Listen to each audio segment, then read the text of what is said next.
बांधे, बड़ा मैचिंग का ख्याल रखे थे। जब बाबा तैयार हो गए तो बाबा खड़े हुए। जैसे खड़े हुए ने कहा, बाबा आज कुछ पहन लीजिए। बाबा ने कहा आदत नहीं है। गण ने कहा दूसरे के नगर जाना है, आज कम से कम पहन लीजिए बाबा। क्या पहनाओगे? यदि आप कहें तो बाघंबर लपेट दें। बाबा ने कहा लपेट दो। अब बाघंबर में कोई चैन और बटन था नहीं, जितनी बार लपेटे खुलकर गिर जाए। एक गण ने कहा अभी उनको इसकी व्यवस्था करता हूं। एक सांप बड़ी नाच रहा था बड़ी देर से। कहा सुनो इधर, बड़े अच्छे जगह पर तुम्हारी ड्यूटी लगाएंगे, जब तक वापस ना आए तुमको वहीं ड्यूटी देना है। कर सकोगे? हाँ कर लेंगे। चलो। सांप भी सोचने लगा, बताइए my name is Sheela. Sheela की जवानी में डांस स्टेप सीख कर आए थे कि बाबा की शादी में नाचेंगे। बाघंबर को लपेटा और उस सांप से कसकर कमर में बांध दिया। बारात निकलने से पहले सभी बाराती खूब नाच रहे हैं। उस सांप को कमर में रहा नहीं गया। सबको नाचता देख मचल गया हो, धीरे से खुलकर वो भी नाचने चला गया। बाघंबर फिर गिर गया। बाबा कहते हाँ अब कंफर्टेबल लगा। किसी को याद नहीं कि बाबा नंगे खड़े हैं। इतने में 5 बज गए। सारे देवता अपनी अपनी पत्नियों के साथ कैलाश पहुंच गए। महिलाओं का एक विशेष स्वभाव है, शादी किसी की भी हो दूल्हा देखने का बड़ा शौक।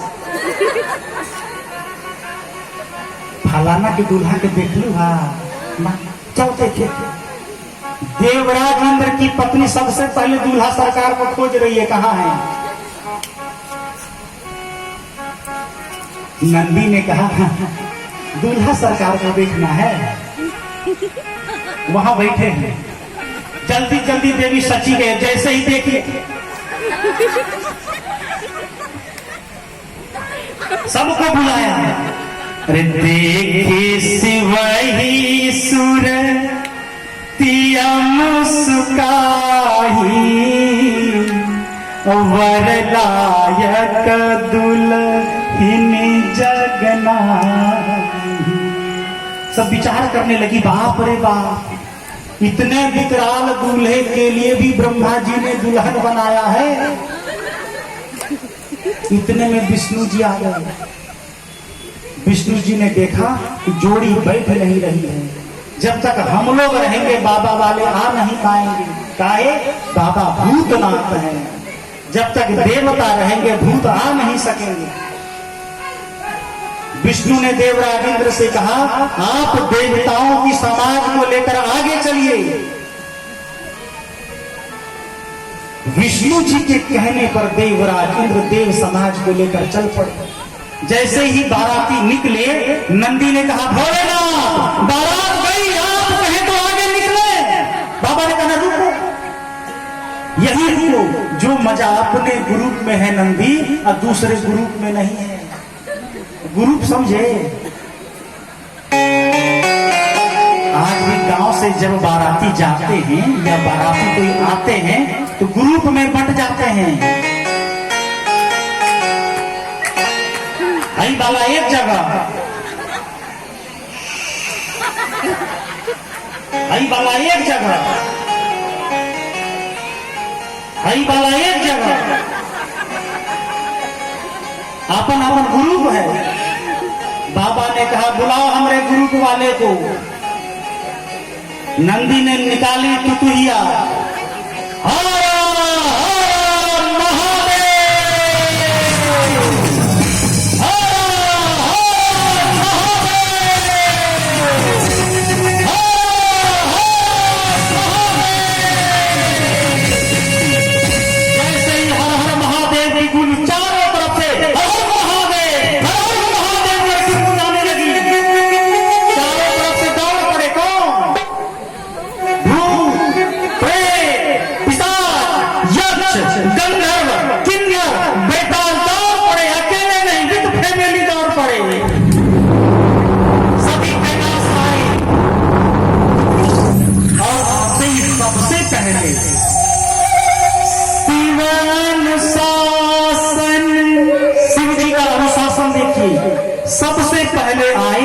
भगवान शंकर के चरणों में दंडवत प्रणाम किया है। शिव अनुशासन सुनि सब आए, प्रभु पद जलज शीस तिन्हनाए।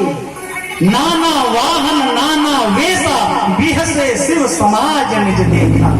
सो मुखहीन विपुल मुख काहू, बिन पद कर को पद माहू। विपुल नयन को नयन विहीना, ऋषि पुष्प को वति तन कीना। सभी दौड़ पड़े, कोई गोर था, कोई लंबा था, कोई मोटा था, कोई चपटा था। किसी के पेट से पैर निकला हुआ है, किसी के माथे से हाथ निकला हुआ है, किसी के मुख में सब कुछ है लेकिन आंख गायब है। बड़े विचित्र थे। कोई घोड़े पे चढ़ के आया है, कोई कुत्ते पे चढ़ के आया है, कोई शेर पे चढ़ के आया है, कोई सुअर पे चढ़ के आया है। और सबसे आश्चर्य की बात है, कौन चुप नहीं है। अब आप कल्पना करिए, एक जगह एक बार घोड़े सियार सुअर एक साथ यदि हल्ला करने लगे, कितना अच्छा लगेगा ना। सभी चिल्लाने लगे। इधर देवताओं का समाज हिमालय जी के नगर में पहुंचा। आज भी हमारे गांव में यदि किसी बिटिया की शादी होती है तो बेटी का पिता गांव के 8-10 युवक को गांव के सीमा पर भेजता है, बारात रिसीव करते। राजा हिमालय भी कुछ बच्चे, कुछ बूढ़े, कुछ जवान को नाश्ता और फूल की माला लेकर भेजे थे बाराती रिसीव करने के लिए। आगे आगे देवता थे। सबसे पहले विष्णु जी पर नजर पड़ गई। जैसे ही नजर पड़ी सभी सराती नाचने लगे। जाकर विष्णु जी के कान में पूछते हैं, आप ही है ना? सच सच कहिएगा, हम पहचान गए। दूल्हा आप ही है ना? ना, दूल्हा पीछे, हम तो बाराती हैं। ये सुनकर और नाचने लगे। काहे? जिस बाराती के बाराती इतना सुंदर है, उसका दूल्हा कितना सुंदर है। ब्रह्मा जी ने बोला, नाच लो, नाच लो। फिर नाचे लायक ना रहो। ब्रह्मा जी ने सभी देवताओं को कह दिया, नाश्ते में जो जो मिल रहा है सब लेते चलिए। आज कोई शिकायत नहीं करेगा कि ऑरेंज जूस नहीं चाहिए, गला में दर्द है। जिसको जो मिल रहा है लेते चलिए। इतने में पीछे से आवाज आने लगी, बम महादेव बम बम, हरा